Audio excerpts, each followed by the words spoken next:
Hello everyone, warm welcome to our next educational video on physics paper 2, and we are going to start second unit of physics paper 2. So here this unit is consist of all transistor biasing. So what exactly transistor biasing is? It is the process of setting a transistor DC operating voltage or current conditions to the correct level so that any AC input signal can be amplified correctly by the use of transistor. Yes, what exactly transistor biasing is? It is the amplification of any AC input signal, and that amplification is done by using transistor. So a transistor steady state of operation depends on a great deal on its base current, collector voltage and collector current. Yes, on which factors the transistor is based? It is based on base current, collector voltage and collector current. And therefore, if a transistor is to operate as a linear amplifier, it must be properly biased to have a suitable operating point. Okay, this is transistor biasing. Now, have a view on the methods of transistor biasing. There are four methods or four types of transistor biasing. First is base resistor method, second is emitter bias method, third is biasing with collector feedback resistor, and fourth is voltage divider biased. So let us see one by one these all types.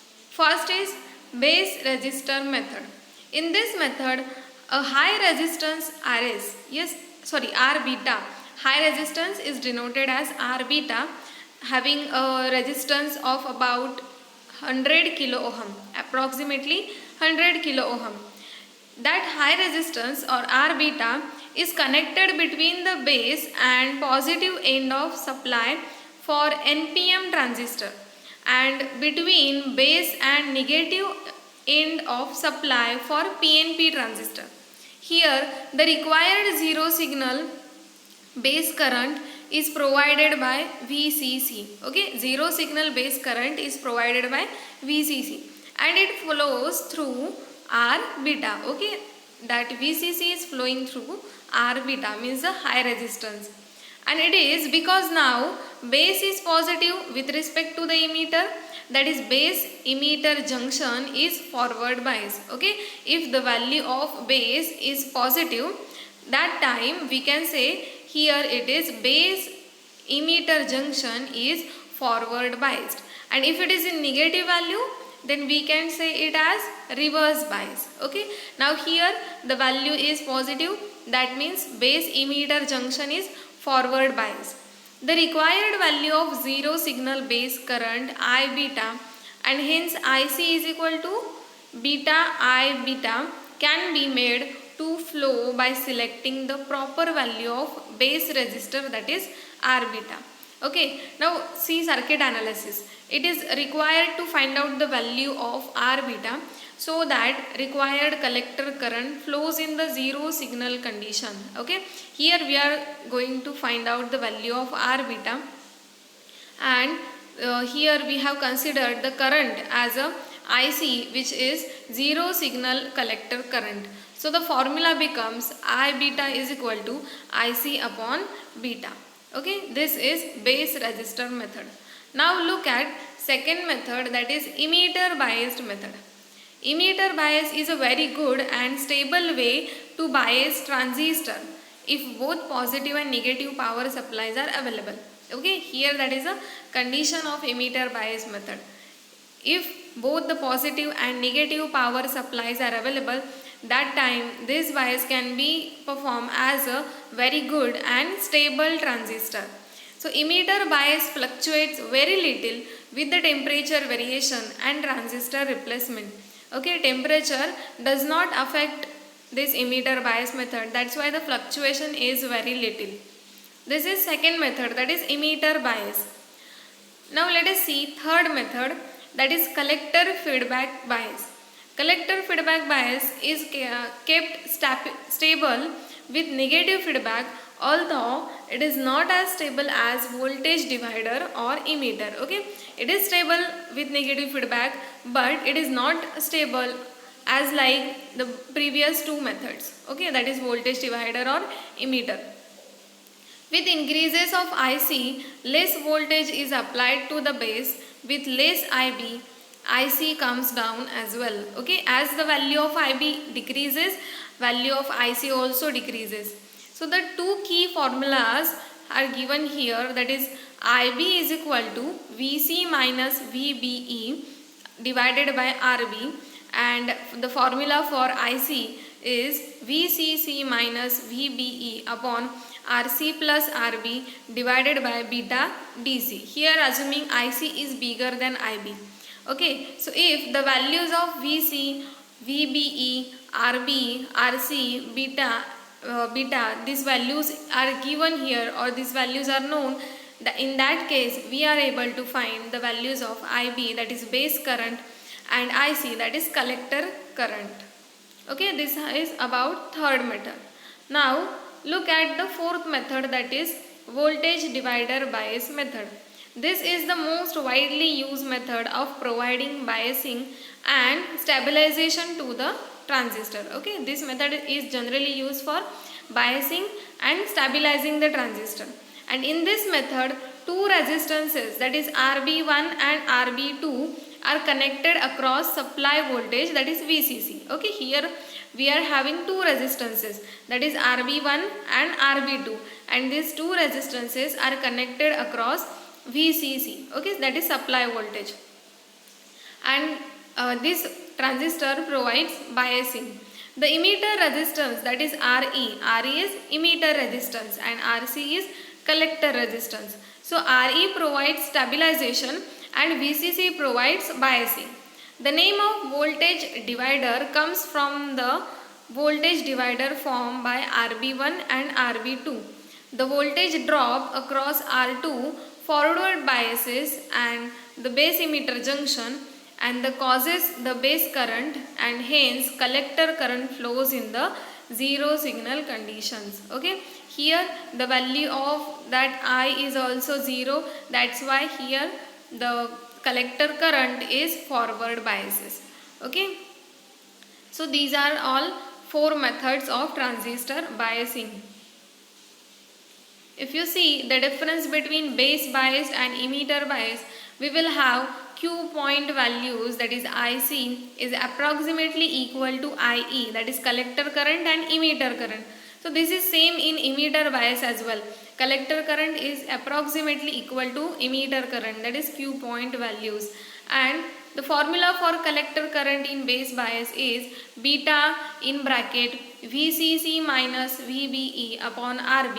But in the case of emitter bias, the collector current IC is approximately VEE minus VBE divided by RE plus RB divided by beta.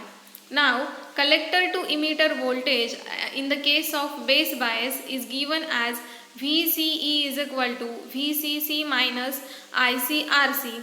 But in the case of emitter bias, the collector to emitter voltage, that is VCE, is approximately given as VCC minus VCE minus IC in bracket RC plus RE. Okay, so this is the difference between base biased and emitter bias methods. Now we are having a new concept, that is amplification and definition of amplifier. So what is amplification? It is a process of adding strength to the input signal, or it is a process of magnifying the input signal without changing its shape. Okay, the condition is that without changing the shape, we are interested to add the strength to the input signal, okay, or magnify the input signal, and that process is called as amplification. And the circuit which amplifies a small input signal, that circuit is called as amplifier. Okay, what is amplification? It is a process of adding strength to the input signal, or it is a process of magnifying the input signal without changing its shape. Now what is amplifier? it is a circuit which amplifies a small input signal, which is called as amplifier. The shape of magnified output signal is same as the shape of input signal. That is, if the input signal is sine wave, then the magnified output signal must also be sine wave. Okay, if the input signal is of sine wave, then output signal is also sine wave. In basic terms, the definition of amplification is the process of making something stronger, bigger, louder, or more important. In literature, amplification means the writer is adding more information to a sentence, and the hope is that sentence will become stronger, louder, or more important. So here the gain is given as output divided by input, that is small output signal divided by small input signal. So let us have a look on gain of voltage gain, current gain and power gain. Voltage gain is given as AV is equal to V output divided by V input, means the voltage of output signal and voltage of input signal. And in the case of AC gains, it is given as AV is equal to delta V output divided by delta V input. What is delta? It is change, or we can say difference between the final voltage and initial voltage. So that's why in AC gains, AV is equal to given as change in voltage of output signal and change in voltage of input signal. Now in the case of current, the current gain in DC gain given as AI is equal to I output divided by I input, that is output current divided by output input current. But in AC gains, AI is given as delta I output divided by delta I input, that is AI is equal to change in output current divided by change in input current. Now power gain. Power gain in DC gains, it is given as AP is equal to P output divided by P input. But in AC gains, power gain is given as delta V output into delta I output divided by delta V input into delta I input. Means power is the product of voltage and current.